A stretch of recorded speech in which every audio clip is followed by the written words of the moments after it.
There's nothing wrong with being a devoted teacher. And if you're like me, some of your favorite movies were Stand and Deliver and Lean on Me. However, there has to be a balance between work and home. And these movies are great. And those guys are great. But I don't think there was quite a balance between work and home. And as educators, if we're going to make the most of our jobs, we're going to have to realize our jobs, some of it is our mission, but we need to be able to go home on time and separate work from home. I had a principal several years ago tell me that him and his wife had a pact. They were not going to discuss work at home. Schoolwork stayed at school because he was a principal, she was a teacher. They didn't work at the same school, but schoolwork had to stay at school. And family life was family life. When they pulled up in their driveway, it was over. When they got out, they were no longer Mr. or Miss So-and-so. They were Boo and Bay and Hun and Sweetums and Snookums. They were married at that point, and family came first.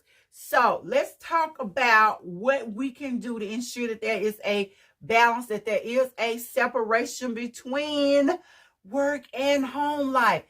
One thing to make sure you don't take that work home, sacrifice one day. Choose one day out of the week that you're going to sacrifice for school work. You can either stay late or come early or whatever it is that you're going to do. Do it just so you don't have to take that work home, so you don't have to think about it the rest of the time, and you can spend that time with your family and friends. And you're going to be so much better of a teacher when you get to spend that time with your family and your friends and not take that stuff home. I know, in all honesty, I probably shouldn't tell this. My mom's going to kill me, but she doesn't watch my channel anyway. But my mom works at a healthcare facility, and she spends the vast majority of the time I'm talking to her, telling me about what's going on at her job. Great, but not great. I don't really want to hear about what's happening at the healthcare facility. When I'm talking to her, I want to talk to her. I want to talk about things that are important to us and our family, and not things that are important to her job. To her job. But that's what she does. So as educators, we have to make sure we have a clear separation between work and home. So sacrifice that one day, so when you get home, you don't have to think about it again. You've heard it over and over again, and I'm going to tell you the same thing today. Get organized. Get organized. I'm talking to myself as well as you. Make sure you have a place for everything. Make sure you know where it is and how to find it, how you can get to it quickly, so you don't have to be hunting for things. That's going to save you so much time. When you're organized, you can get in to work and get out of work. So make sure you have a place for everything. Also, on your one day that you sacrifice, whether it's it can even be a Saturday, I don't know. Just pick one day, and that's your sacrificial day to give up to get your work done. Make sure that you're doing your batching. Do your your lesson plans. Make those lesson plans on that one day. Batch those lesson plans. Don't sit here all week and be doing lesson plans. Batch, grade in batches. Batch your grading. Grade all of your papers at one time. So I had one, you can do it in two different methods. I've heard one teacher say that she lays all of her papers out and she goes and grades all of number one at one time, all number two at one time, so when she's finished, Whatever works for you. Another person have just done all the papers and then come back, put the grades on.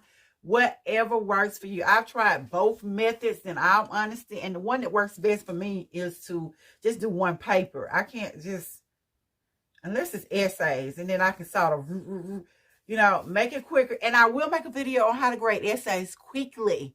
Grade those essays quickly. That's why a lot of people teach writing, because they don't want to deal with the essays. But that's the topic for another video. So make sure you're batching. Batch those lesson plans. Batch grade. Make sure you give your students work assignments. Give them duties. You shouldn't do everything. That's just like if you're running a store.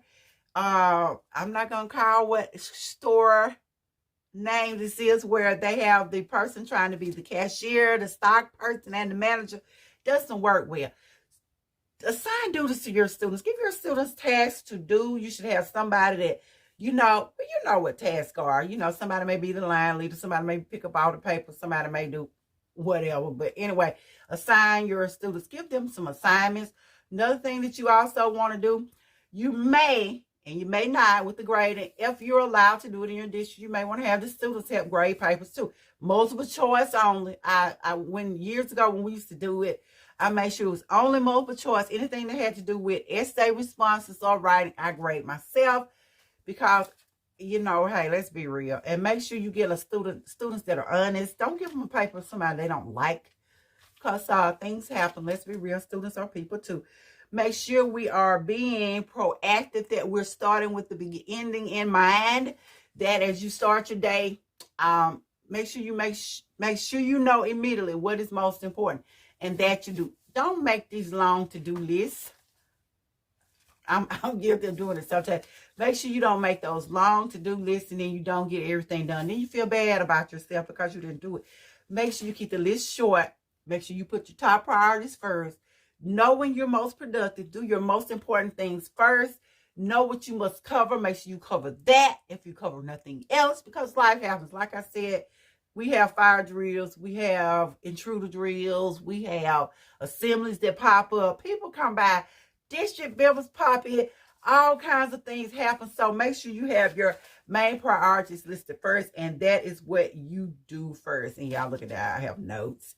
Also, make sure that on test days for me were busy days. I gave my students tests a certain day of the week in which we tested, but on test days, that's when I made sure I was grading whatever else I needed to grade. It was also my lesson planning day. While the students were working on their tests, I was doing lesson plans. And I've heard some district fuss because they say, well, the teacher's sitting down, or you know, and I'm not saying don't walk around. I was walking around, but I was also doing other things. I was making sure I had my lessons planned out or whatever it was I needed to do. And I don't think districts should be so strict that you should be constantly in motion. And I think that's just my personal opinion. I think some of us have gotten to the point we think a teacher should be working out there. That's why these scores are so low. That's why they're so low, because you're sitting or you're not doing. Maximize instructional time, but make sure you realize that teachers need to plan. They need to have time to grade, and then they'll take your planning time. So I don't see anything wrong with that. I said all that to say that on the days that your students are testing, be sure you have something aside for yourself to do so that you can get home on time. Where again, this is one of those two cute classrooms talking about how we can get home on time.